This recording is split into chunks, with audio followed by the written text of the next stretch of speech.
Selamat malam. Hari ini kita akan mempresentasikan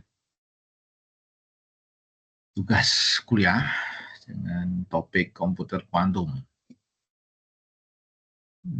Mari kita mulai. Apa itu komputer kuantum?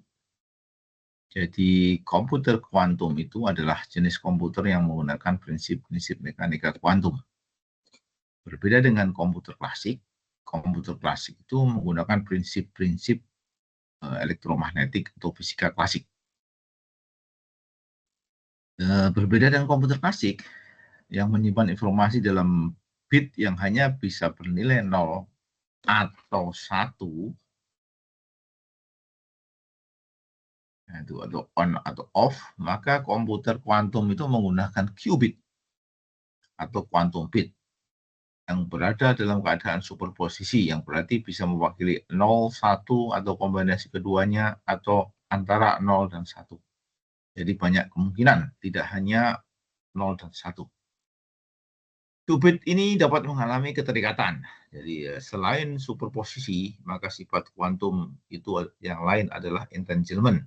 Di samping sifat kuantum lain yang bisa terjadi interference atau yang disebut interferensi kuantum. Kemampuan supervisi dan entanglement ini atau keterikatan ini memberikan komputer kuantum melakukan perhitungan yang jauh lebih cepat dan efisien daripada komputer klasik. Sehingga kecepatan hitung, kecepatan memproses, dan keakuratan dalam perhitungan dari komputer kuantum itu jauh lebih besar daripada komputer klasik. Bahkan yang biasa yang untuk penyelesaian persoalan model kompleks yang biasanya bisa dilakukan dalam waktu yang lama, misalkan perhitungan untuk analisis kosmik yang bisa 10.000 tahun, bisa dilakukan oleh komputer kuantum dalam waktu 4 menit. Sehingga karena sifatnya yang superposisi, di mana seperti sifat dari kuantum partikel dan gelombang itu, maka membuka peluang untuk mampu mengeksplorasi banyak kemungkinan secara bersamaan. Nah, itu. Nah, mari kita lihat secara simplify apa itu sih sebetulnya komputer kuantum. Jadi saya membedakan tiga elemen model untuk menjelaskan komputer kuantum. Yang pertama adalah prinsip-prinsip komputer kuantum, yang kedua adalah the framework of computer quantum, yang ketiga adalah proses komputasi kuantum. Seperti disampaikan di awal, bahwa prinsip-prinsip komputer kuantum itu adalah bekerja berdasarkan mekanika kuantum, yang tentu berbeda dengan mekanika klasik. Prinsip pertama adalah superposisi, di mana qubit atau quantum bit dapat berada dalam keadaan. Jadi kuncinya adalah dalam keadaan 0 dan 1 secara bersamaan. Dan ini tentunya memungkinkan proses dilakukan secara paralel. Tidak gantian 0, 1, on, off, tapi bisa secara paralel. Ya. Yang kedua adalah keterikatan atau yang disebut dengan entanglement. Dalam fisika kuantum, itu kalau satu partikel dipecah menjadi 2, maka pecahan partikel tersebut akan terikat secara unik dan akan terhubung satu sama lain, walaupun jaraknya itu berkilo-kilo, bahkan berjuta-juta kilometer. Jadi misalkan satu partikel ini karakteristiknya dipengaruhi, maka partikel pecahannya itu akan terpengaruh juga. Nah, ini yang disebut dengan entanglement kuantum. 2 bit atau lebih dapat berhubungan, sehingga perubahan satu qubit langsung melalui qubit yang lainnya. Prinsip ketiga adalah interferensi kuantum. Nah, ini digunakan untuk memperkuat hasil yang benar dan menghilangkan hasil yang salah dalam perhitungan kuantum. Nah, itu prinsip. Jadi prinsip-prinsip komputer kuantum itu secara garis besar ada 3. Superposition, entanglement, dan quantum interference. Nah, mari kita lihat kerangka kerja komputer kuantum. Jadi komputer kuantum terdiri dari komponen utama. Yang pertama qubit. Ya, unit dasar informasi dalam komputer kuantum. Kalau dalam komputer klasik kan bit 01, kalau ini ada quantum bit. Yang kedua adalah gerbang kuantum. Nah, operasi yang memanipulasi qubit untuk melakukan perhitungan. Nah, kalau komputer klasik adalah gerbang logika ya, ada AND, ada OR, ada NOT, etc. ya. Logical gate. Nah, tapi kalau ini gerbang kuantum, itu operasi yang memanipulasi qubit untuk melakukan perhitungan. Pengukuran qubit, terus membaca hasil perhitungan kuantum. Jadi kalau kita belajar teori fisika kuantum, bahwa ketika partikel itu belum diukur, maka dia tidak diketahui keadaannya. Jadi kalau kita pernah belajar namanya Schrödinger cat, jadi itu kucing itu ditaruh di dalam kotak, ini eksperimen pemikiran dari Schrödinger. Kalau belum diukur, belum dibuka kotak itu, ya kondisinya ya antara mati dan hidup. Bisa kedua-duanya mati dan hidup. Jadi kalau logika normal kan dia kalau nggak mati hidup. Tetapi ketika diukur, ya baru diketahui. Nah, ya, itu adalah prinsip pengukuran kuantum. Atau kalau sudah diukur, maka disebut kolaps kuantum. Yang keempat itu adalah kerangka pendinginan, ya, menjaga stabilitas qubit agar tidak mengalami gangguan dari lingkungan eksternal. Nah, ini sekaligus kelemahan daripada komputer kuantum. Jadi dia harus bekerja pada suhu yang sangat dingin agar stabil. Bahkan berkisar daripada sekitar 0 Kelvin ya, suhu mutlak. Karena kalau suhu di atas itu, maka akan terjadi ketidakstabilan qubit itu. Ya, oke. Dan ini sekaligus nanti untuk menjaga temperatur di lingkungan yang sangat dingin, itu kita memerlukan pendinginan yang luar biasa, yang itu adalah costly ya, berbiaya tinggi. Kemudian proses komputasi kuantum, jadi inisialisasi qubit. Pertama, qubit disiapkan dalam keadaan awal yang diinginkan, jadi disiapkan keadaan. Yang kemudian kita melakukan manipulasi dengan gerbang kuantum. Jadi manipulasi gerbang kuantum, qubit diproses menggunakan operasi kuantum seperti Hadamard, Paul, Higgs, dan Synod. Berbeda dengan gerbang logika ya. Ada AND, OR, NOT, dan etc. Nah, ini ada Hadamard, Pauli Higgs, dan Synod. Pauli Dirac itu adalah tokoh fisika kuantum ya.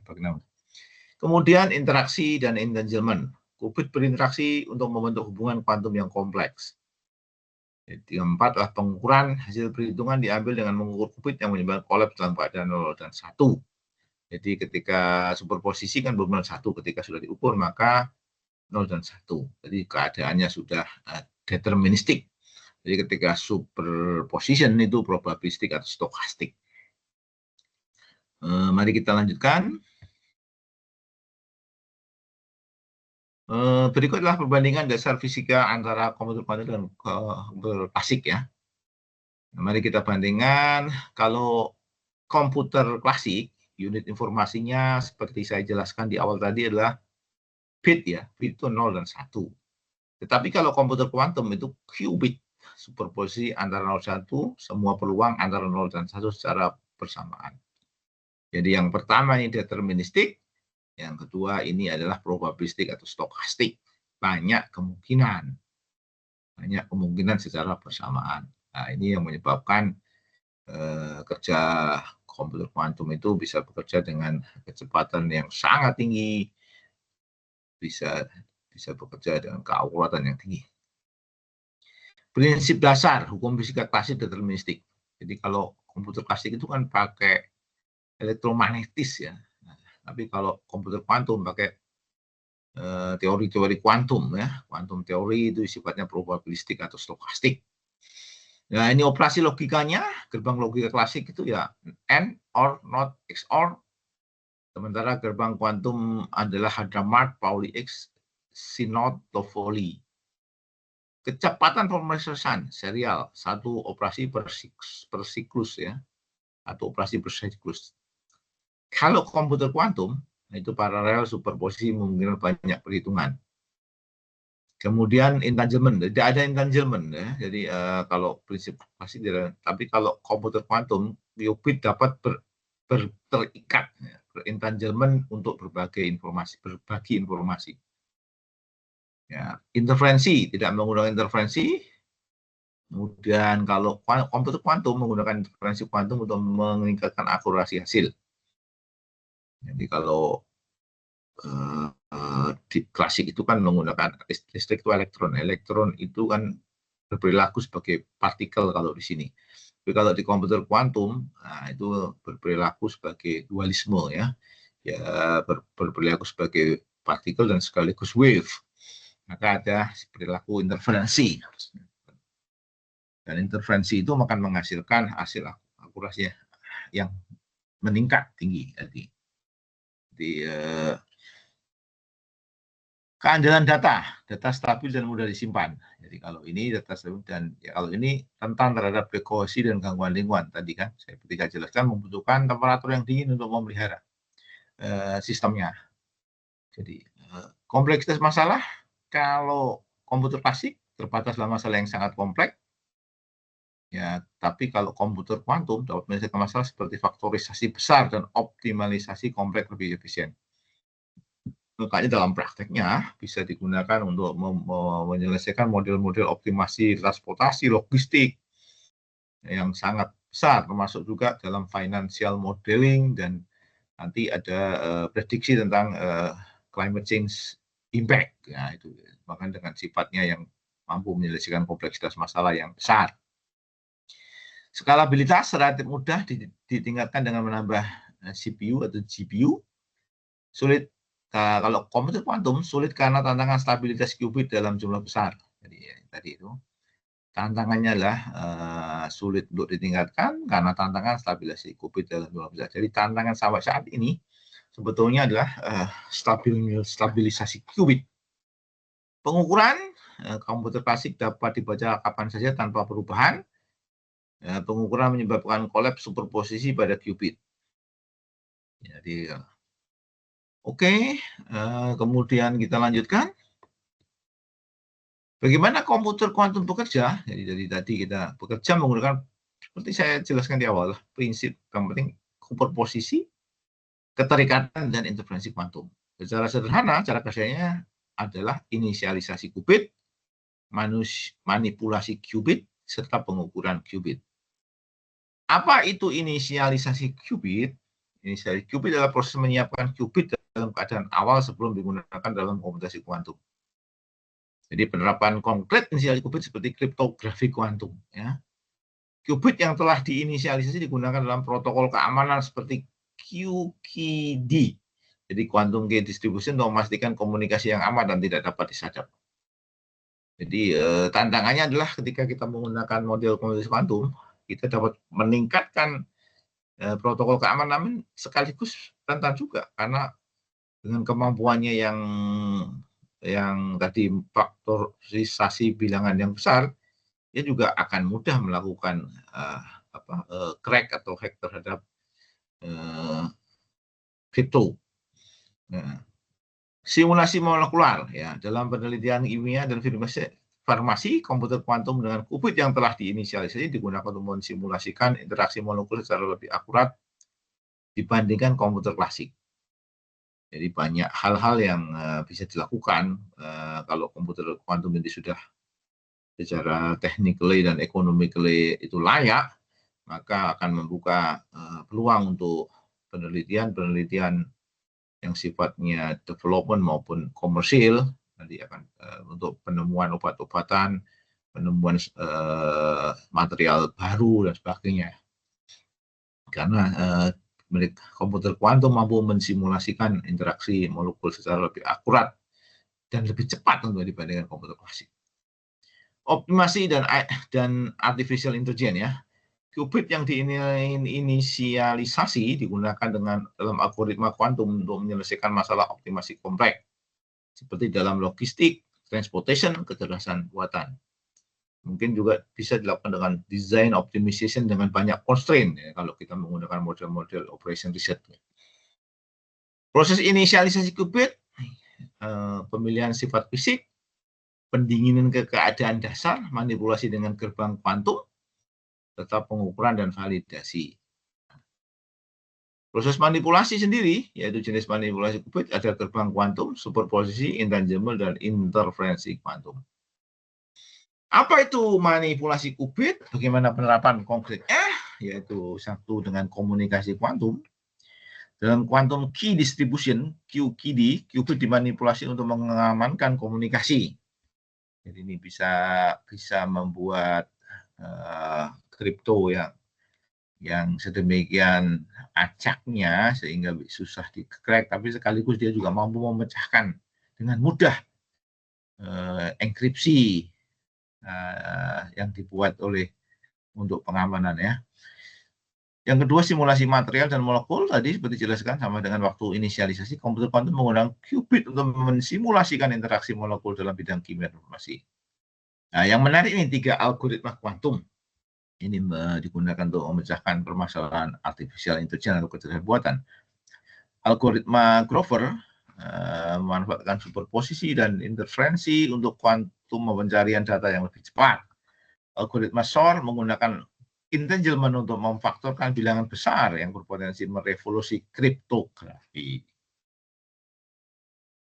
Pengukuran qubit.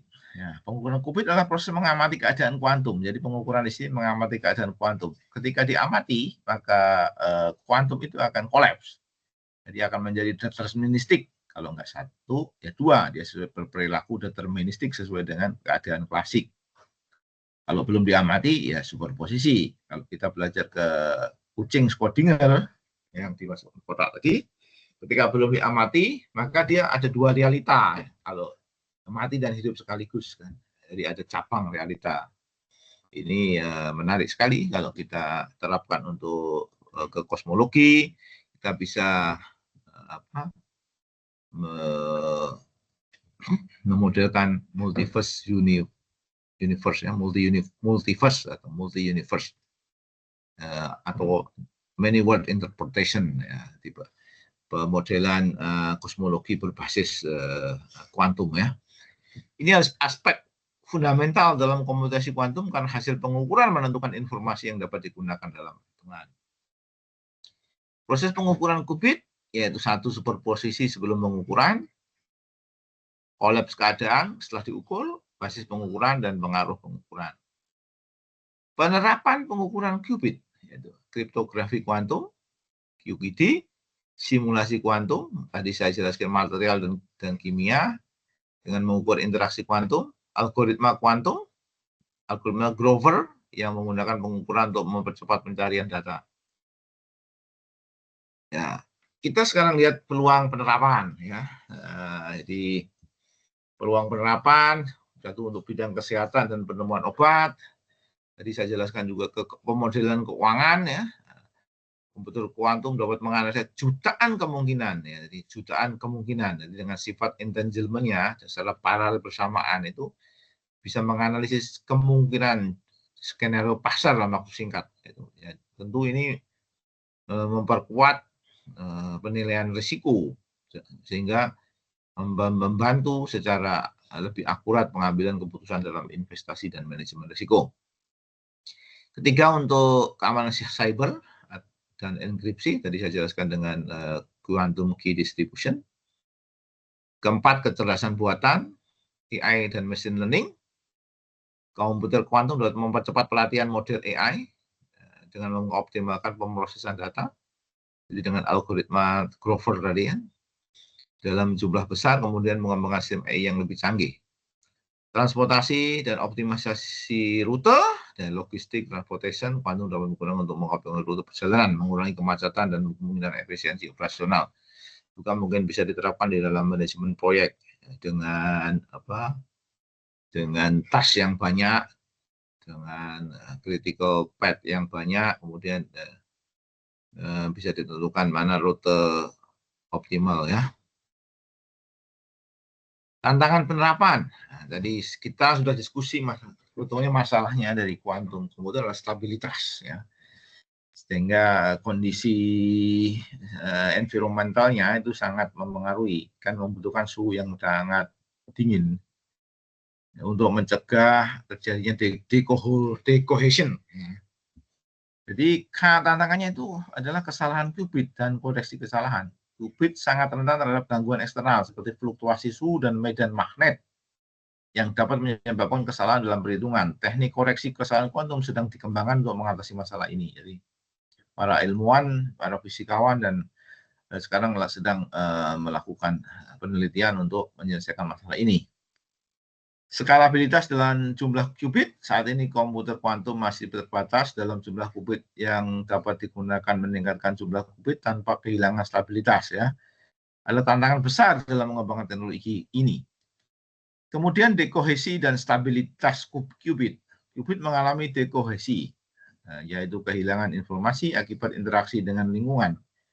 Untuk mengatasi ini diperlukan sistem pendinginan ekstrem dan teknik isolasi yang lebih baik. Jadi cryogenik teknologi ya membutuhkan, padahal itu cryogenik teknologi itu sangat mahal. Nah, ini yang menyebabkan sampai sekarang masih costly. 4. Infrastruktur dan biaya produksi. Komputer kuantum membutuhkan lingkungan khusus seperti suhu cryogenik dan ruang bebas gangguan elektromagnetik yang membuat biaya produksinya sangat tinggi. Yang kelima, pengembangan perangkat lunak komputer kuantum. Saat ini masih sedikit algoritma kuantum yang dapat digunakan secara praktis. Pengembangan perangkat lunak yang dapat memanfaatkan keunggulan kuantum menjadi tantangan tersendiri. Nah, sekarang kita lihat perkembangannya sampai saat ini. Berdasarkan informasi yang saya searching dari Mbah Google dan bantuan AI, ada beberapa poin ini yang bisa kita ambil dari sini. Satu, prosesor kuantum super cepat dari Cina. Jadi China telah mengembangkan Yuchongxi C3, sebuah prototipe prosesor komputer kuantum yang diklaim mampu melakukan perhitungan 1000 triliun kali lebih cepat. Jadi 1000 triliun kali lebih cepat dibandingkan superkomputer terkuat saat ini, El Capitan ya. Ini menunjukkan peningkatan luar biasa dalam kecepatan pemrosesan kuantum. Ya, ini klaimnya Cina ya, kita tunggu realisasinya. Kemudian yang kedua, kemajuan stabilitas qubit, yaitu perusahaan teknologi seperti Google, IBM, dan Microsoft telah terus mengembangkan qubit yang lebih stabil ya. Jadi masalahnya kan di stabilitas tadi ya, terhadap temperatur dan electromagnetic field ya, dan tahan terhadap gangguan lingkungan. Salah satu tantangan utama adalah dekohesi. Jadi kita populer dengan istilah dekohesi, yaitu hilangnya informasi kuantum akibat interaksi dengan lingkungan eksternal. Jadi, kalau dipengaruhi suhu, dipengaruhi medan magnet, maka informasi bisa hilang. Untuk mengatasi ini, paralel mengembangkan teknik error correction berbasis kode kuantum. 3. Algoritma kuantum yang lebih efisien. Ya, penelitian terbaru menunjukkan peningkatan dalam algoritma kuantum yang dapat digunakan untuk berbagai aplikasi termasuk kecerdasan buatan dan kriptografi.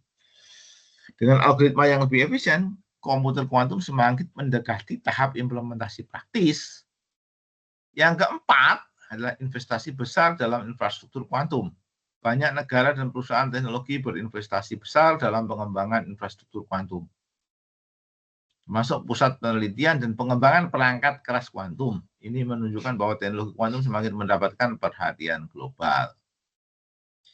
Perkembangan ini sebetulnya membawa berita gembira, menunjukkan bahwa komputer kuantum semakin mendekati tahap implementasi luas. Apakah ada aspek? Oke. Kapan akan menjadi komersil? Nah, ini pertanyaan menarik ya. Jadi komputer kuantum diperkirakan akan mulai diintegrasikan dalam aplikasi dunia nyata sekitar tahun ini ya, 2025. Menandai peralihan dari penelitian murni ke penerapan dalam industri. Beberapa perusahaan teknologi besar seperti Google, IBM, Microsoft terus mengembangkan prosesor kuantum ya, yang lebih stabil dan efisien dengan target komersialisasi dalam 5 tahun ke depan. Nanti 2030 sudah siap nih. Namun ada beberapa tantangan yang masih perlu diatasi sebelum komputer kuantum digunakan secara luas, seperti koreksi kesalahan tadi ya, skalabilitas qubit dan biaya produksi. Dengan investasi dan kolaborasi global yang semakin meningkat, kemungkinan besar komputer kuantum akan tersedia secara komersil dalam dekade ini. Apa yang harus kita siapkan? Yaitu memperdalam pemahaman tentang teknologi kuantum, Ya, Pak, qubit, superposition, entanglement, dan interferensi kuantum. Jadi pemahaman kita terhadap fisika kuantum diperlukan ya, untuk menjadi landasan teknologi. Ya, sebagaimana kalau komputer klasik kan elektronika ya, kita memahami ini adalah quantum engineering ya. Dua, mengikuti perkembangan industri dan penelitian ya, ikuti kita pantau Google, IBM, Microsoft untuk mengembangkan teknologi kuantum ya. Mengatasi dampak terhadap keamanan dan kriptografi, menyiapkan infrastruktur dan SDM, infrastruktur kuantum, butuh investasi yang luar biasa besar, serta penyiapan SDM kuantum ya. Kemudian mengeksplorasi potensi aplikasi dalam berbagai industri seperti kesehatan, keuangan, kesehatan, dan optimalisasi logistik. Ya, demikian presentasi dari saya. Atas perhatiannya diucapkan terima kasih.